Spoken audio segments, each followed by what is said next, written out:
Welcome to Jags Drive Time with John Oehser and Brian Sexton. Jags Drive Time starts right now. Good morning. The story of the first half was what happened at the end of the half. Trevor Lawrence went down after being sacked by James Houston. We don't know how severe or if it's severe or not. Pretty clear Beathard's going to be the quarterback to start the half. We have not seen Trevor Lawrence out on the field. CJ is warming up. Remember, the Lions have the ball first. Inside handoff here. This is DeAndre Swift. Got it to the 45-yard line, a 2-yard gain on first down for Swift. And we do see Trevor coming back onto the field, and he's jogging back onto the field. Boy, is that a good, regardless of what happens here, boy, is that a sight for sore eyes. Trevor Lawrence in uniform, jogging back along the end line and jogging back toward the Jaguar sideline. Man, is that good to see. Oh, boy.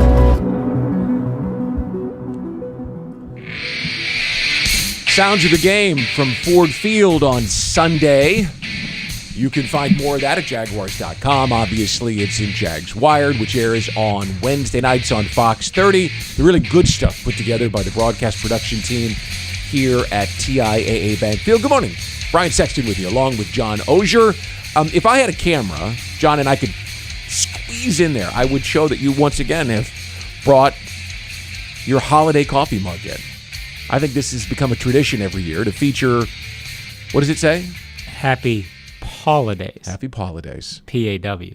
Like paw, like dogs. Yeah, Brian. I get it. I like it. See, what's funny about that is it's supposed to be holidays.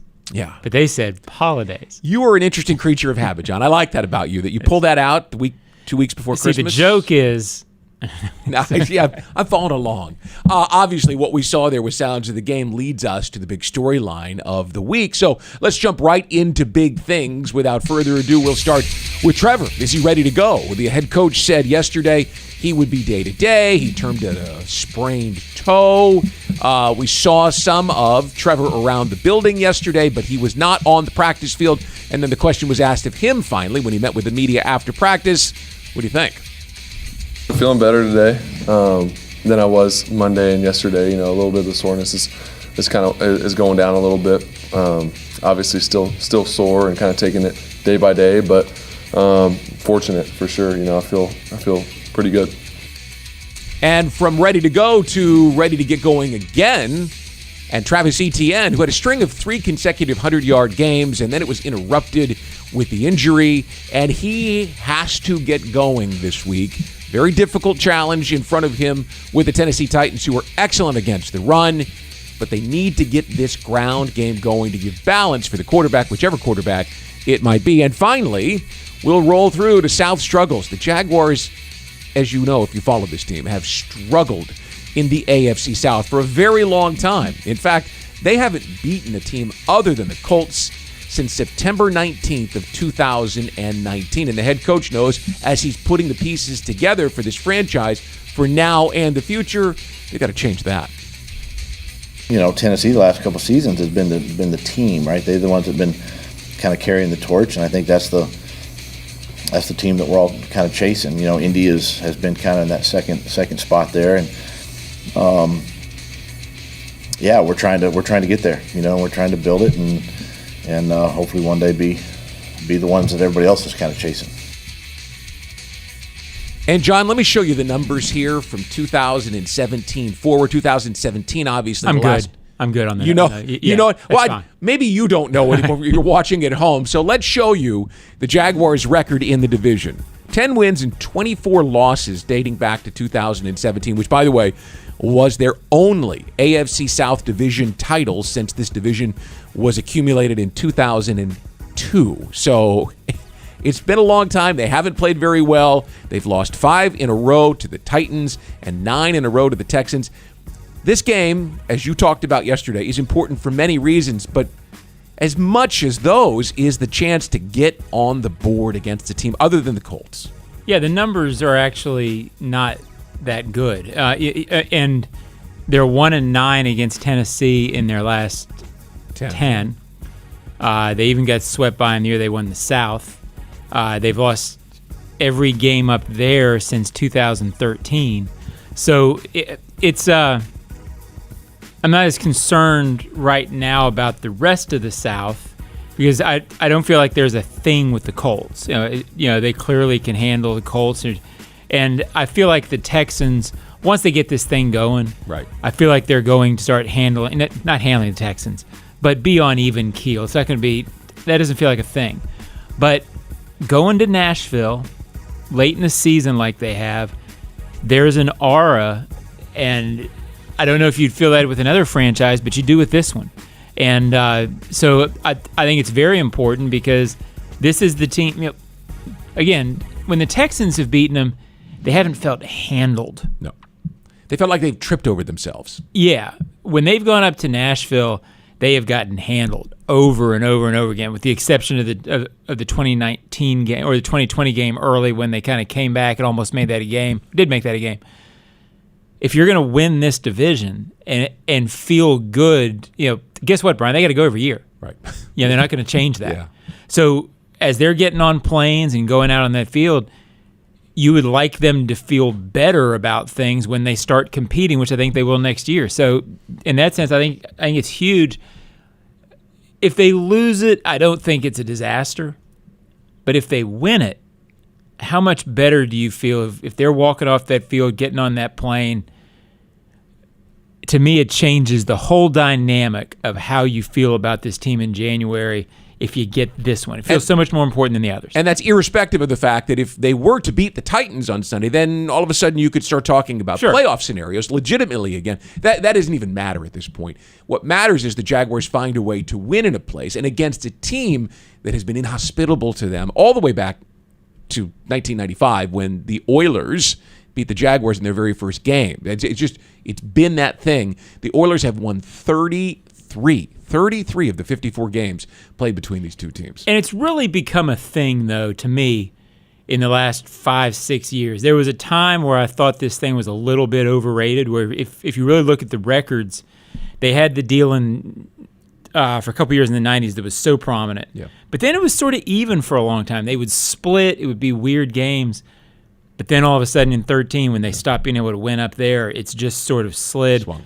Actually, more because that franchise was better than this one. It hasn't been a real mystery. It hasn't been like the Jaguars have beaten everybody else and beaten the Titans. They've struggled against everybody, but it's really been bad against the Titans. Let's roll back up through big thing 2. The Jaguars facing a run defense that's number 3 in the league, only allowing teams 83 yards a game. That's incredible. And, of course, their third down percentage, and let's show you that, is number 1 in the league. They only allow teams to convert 30% of the time, 49 of 161 attempts. They're really good up front. So if you're not going to be able to run the ball effectively, that brings us to the biggest story of the week, and that is the health of quarterback Trevor Lawrence. He did not practice yesterday. I believe it was the first time in his tenure here that he has not practiced on Wednesday. Yeah, I think there was one where he was COVID at some point with all the COVID weirdness that he didn't practice one day because of that. I can't remember that specifically, but he said something about it in the press conference. But it's really the first time that an injury has kept him out of practice. And whether he goes or not is still largely up in the air. C.J. Beathard talked in the locker room about doing what backup quarterbacks do, preparing to be able to play. And Lawrence sounded like he was okay. But we don't know at this point. Yeah, I got the vibe, and it's still a little bit tricky to read tea leaves with Doug because, Doug Peterson, he does a nice job of keeping it close to the vest and, so that the other team doesn't know what's going on. I think they'll do that with Trevor a little bit. My vibe was when Doug said yesterday that he believes Lawrence will be on the practice field at some point this week. Doug usually says guys are trending in the right direction, but the fact that he thinks Trevor will practice this week at some point is a little bit more. And then Trevor walked into the media thing yesterday, really no protective shoe. Didn't look to me like it was limping. I wasn't, I didn't follow him down the hallway. Totally dialed in, right. I'm not that guy. But so it looked and felt like a guy who was going to play for this reason. Think about it. With a lot of injuries, you want to keep it off, keep it rest.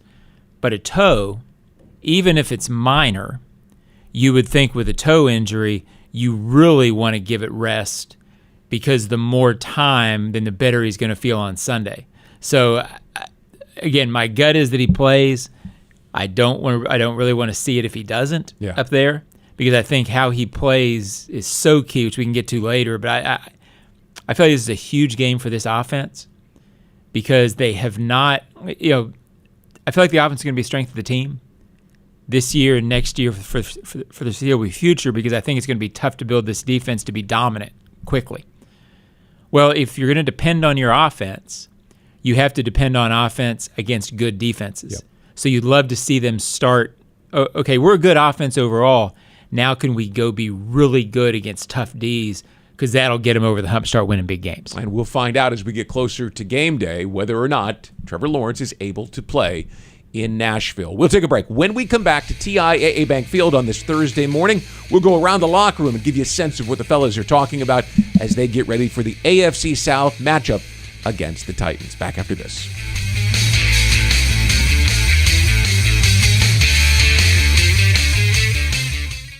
You can step up to luxury now. Hello, I'm Dan Fields. Whatever you're driving, you can step up to luxury now. Plus, get our Fields amenities, which include complimentary loaners, car washes, and our cafes. Make this your year to step up to luxury at Fields Cadillac, Mercedes-Benz, Porsche, Land Rover, Jaguar, and Lexus.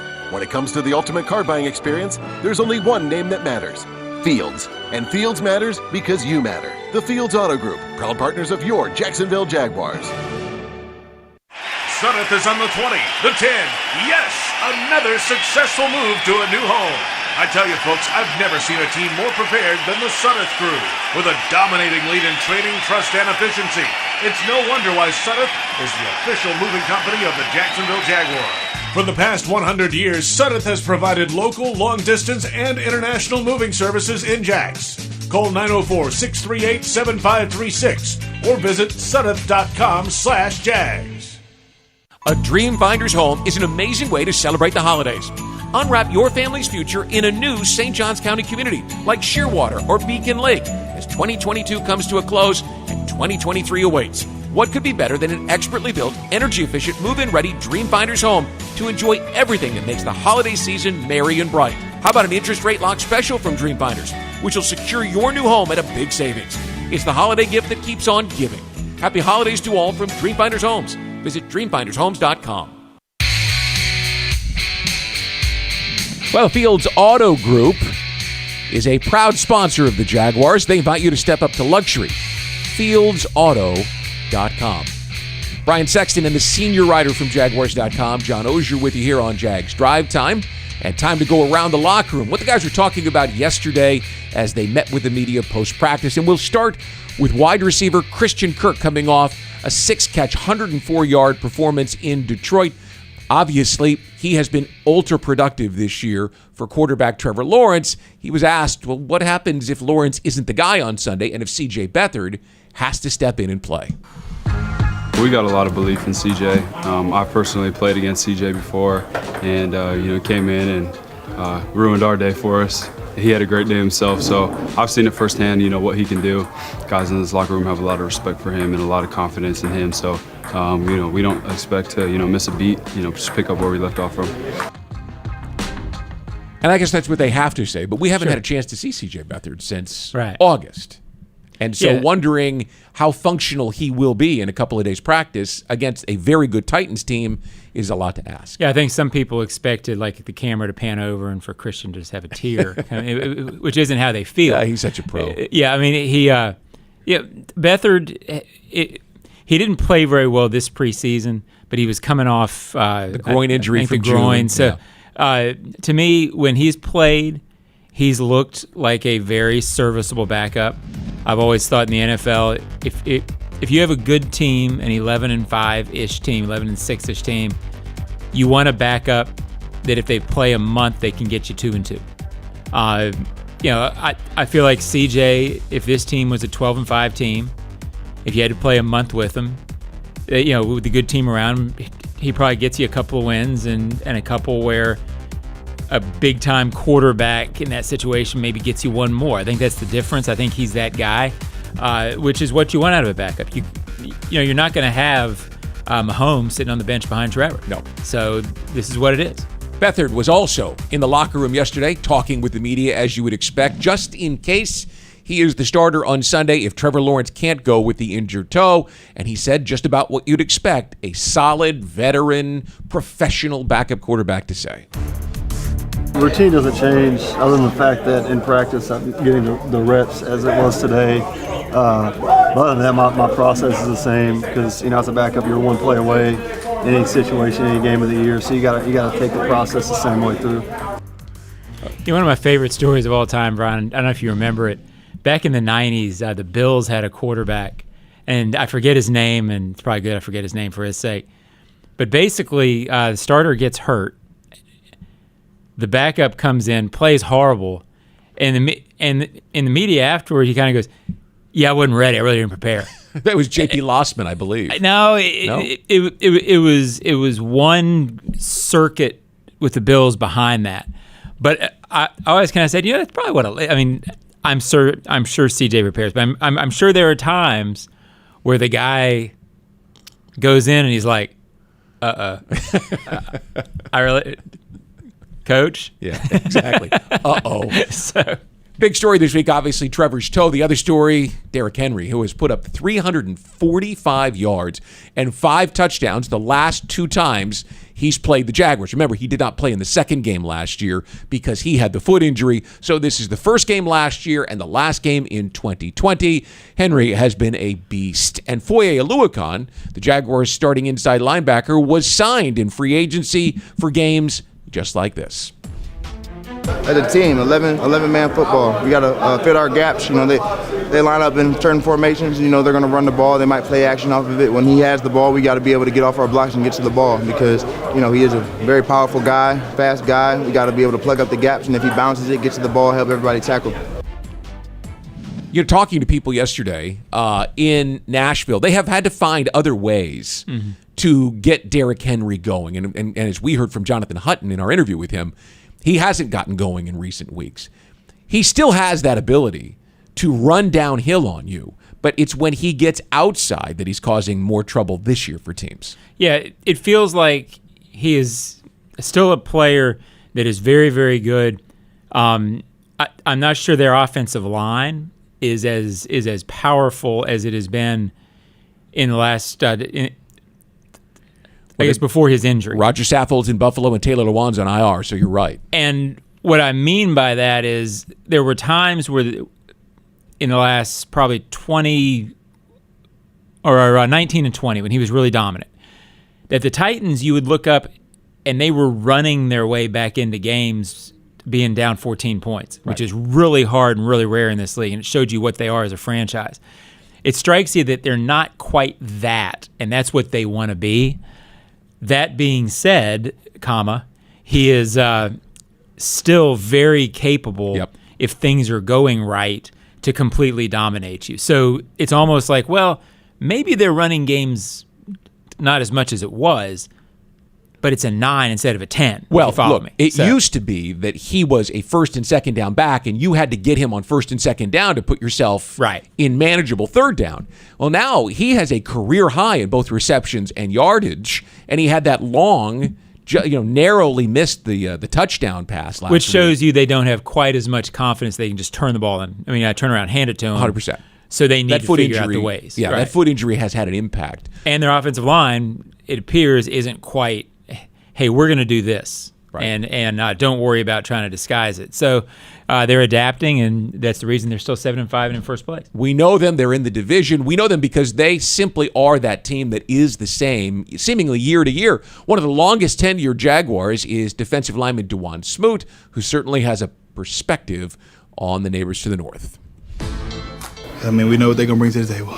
We know 22 gonna run the ball. We know we gotta be strong against the run. We gotta get vertical. We gotta set edges. So that's the plan. As always has been the plan. The times that we did play them, we played them well. That's what we did. So yeah, you almost get the feeling, Brian, that they walk into the game plan meetings on defense and they're like, "What are we doing here?"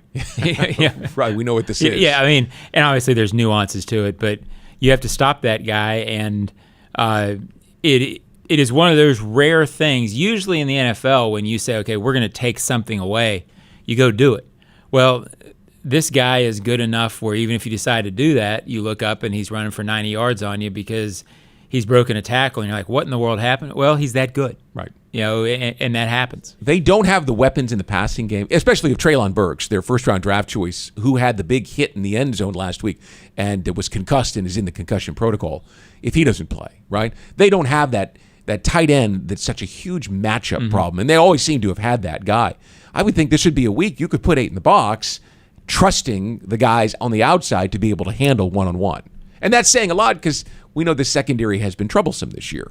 Yeah, I hope so, but I would say that the secondary has not proven that yet. So if you do that, it's worth watching. Yeah.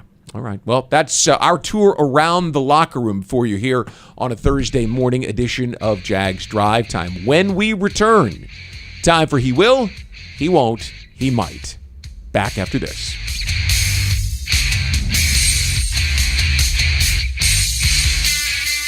You can step up to luxury now.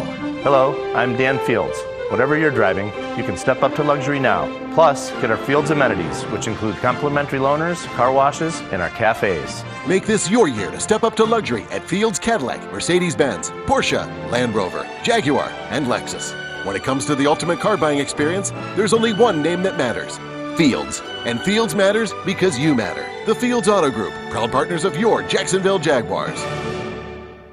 Jags fans, Shaquille Griffin of the Jacksonville Jaguars. I know you love when we put the QB in his place with a big interception, and now Luray Boyd Peanut Company is making every pick a winning play with the Peanut Pickoff. Every time the Jaguars make a pick, Luray's Peanuts is going to donate to youth football initiatives throughout the Southeast, and the Jaguars Foundation will match every dollar. We get one play closer to victory, and our kids get to train for a brighter future. Everyone wins, except for the other team's QB. But hey, that's his problem. At Five Star Credit Union, you inspire them to go the extra mile to meet your financial needs. That's why they offer Jaguars fans more banking options like better rates and no hidden fees. Their team is also dedicated to making the communities they serve stronger, volunteering their time and talents while donating millions to local nonprofits. Five Star Credit Union, FiveStarCU.org. Go Jags!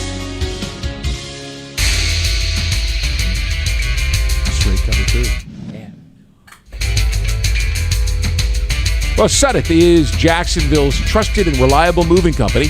Sudeth is proud to be the official moving company of the Jacksonville Jaguars. To get a stress-free quote, call 904-638-7536 or visit Sudeth.com. Welcome back. Jags Drive Time. Brian and John with you. And time for He Will, He Won't, He Might. And John, we'll start with you. I'm going with Zay Jones, who I've done in this segment multiple times, and I think it's because I think he's so key to the offense. I think you agree. He will play this week. That was not a given last week. He went into the game very questionable, and he won't, and this is really the meat of my he will, he won't, he might, Ryan. Yeah, there's some that are okay, some are not. He won't have 4 drops, and I'm not sure he'll have any drops.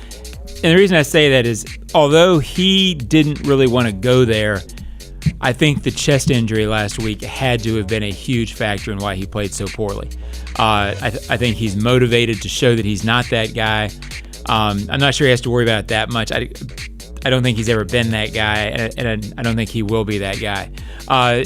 And as I've said multiple times in this segment this year, he might be the key to them offensively, because when he's right, we saw it against Baltimore. Yep.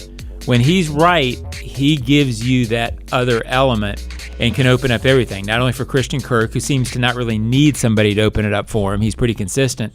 But for the running game, if Zay Jones gets going, now all of a sudden the Titans, who are very good against the run, maybe they can't pay quite as much attention. I don't think ETN is going to have, a 25-carry 4-yard, but can he pop one? Yeah. If he could pop one and flip the field because of what Zay Jones is doing is big. So I think Zay Jones, again, might be the key to their offense. Big picture, looking into 2023, getting him going again and being consistent here at the end of the year allows you to feel good about bringing Calvin Ridley in to mesh with what you're getting from Christian Kirk and Zay Jones and not feel like, we got to solve this one. We got to go find that number 2 receiver. Yeah, I don't think they really needed to. I think they've got, people always want to talk about Christian Kirk like he's a pure slot, pure 3. Sometimes you've got to get away from like labels, if you will. Right. I think Christian is a very good 2 who can go play the slot. In this offense, they kind of move around so much. I think Christian's fine as your 2/2A. Yeah, I don't mean it to be a slight to him. Right. But I fall victim to that too. I think Ridley is your 1, Zay is your 2, and Christian is your slot is a really powerful thing. But if you move Christian around and Zay around, I think Ridley, Zay, and Christian is a really, really good group to go in with, regardless of what he does the rest of the year, but certainly you'd love his confidence up. Well, and my he will, he won't, or he might is a guy who could also open things up, and that's Evan Engram, who, like Zay, had a couple of drops last week. This week, he will make catches. I think there was something about him getting that ball into the end zone that flipped a switch at him. He, of course, this week in the locker room was remorseful is the better word. He regretted dropping the ball as much as he did, and he will be a guy who makes the clutch catch this week. Now, he won't be a 100-yard receiver, but he might, John, be that guy finally that we're waiting for from that position to be the 3rd down and 6, 3rd down and 7, go right to Evan. There's been a couple games this year where there's been a rhythm with Evan Engram moving the chains and playing an important part in keeping this team on the field. This might be the week that he gets to be there. As you mentioned, they are excellent, the Titans are, at stopping the run. But they're not as good on the back end. Their numbers defensively show that, kind of like the Jaguars. But if Evan Engram can get some mismatches, then Evan Engram could be that important part. And, of course, if he's roaming the middle of the field making plays, it's tough to have 2 guys looking, hey, where's Christian Kirk? Yeah, it just feels like, we both went offense with that segment. Yep. Obviously, there's so much on defense that, frankly, I tried to sort of figure out a defensive guy. So much is going on defensively that it's hard to focus on one guy, right? I mean, but offensively, to me, this feels like a game where, in order to win, you need to have some spurts where it feels like the 4th quarter against Baltimore, where Trevor's on, where it's really going. And to me, Zay Jones and Evan Engram are key to that. These 2 guys, Trevor, if they're going to win, it feels like they have to be going and it has to feel like late Baltimore. All right. We'll come back with some final thoughts and Monday's headlines today here on Jags Drive Time, presented by the Fields Auto Group on a Thursday morning.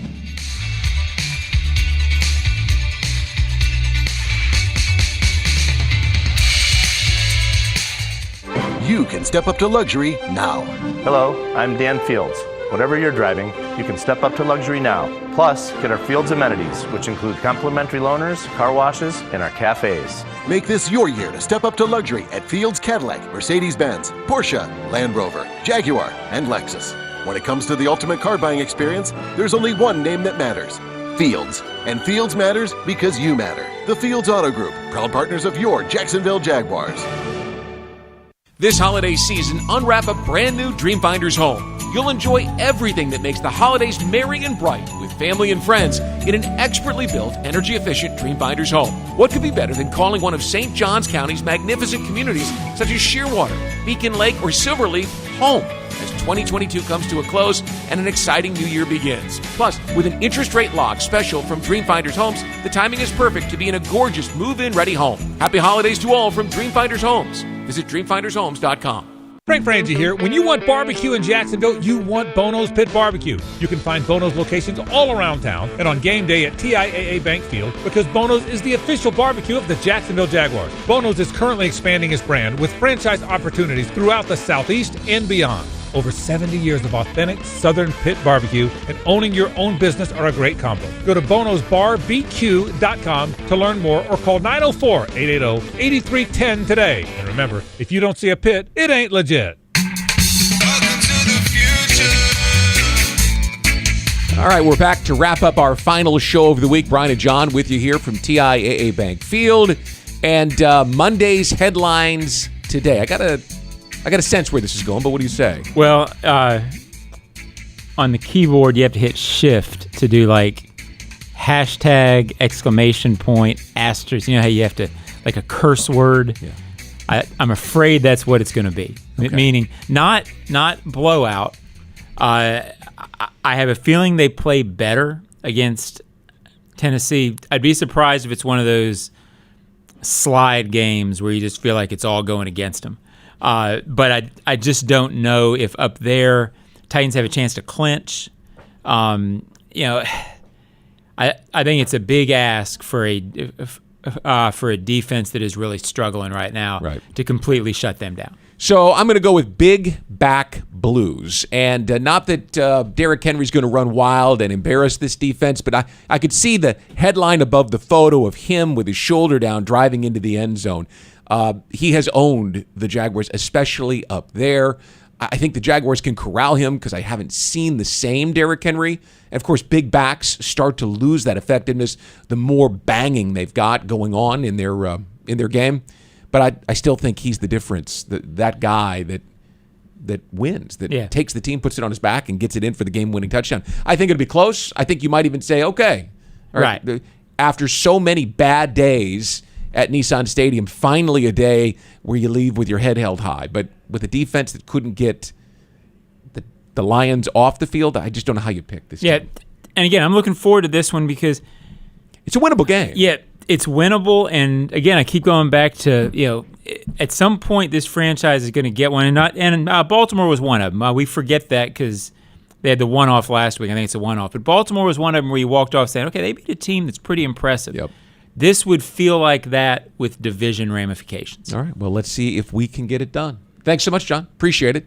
And to Joe and to Brent Reber and everyone who works to put together the show every day, certainly appreciate your time and trouble turning us on. Have a great day, great rest of your week. Talk to you Sunday from Nissan Stadium in Nashville.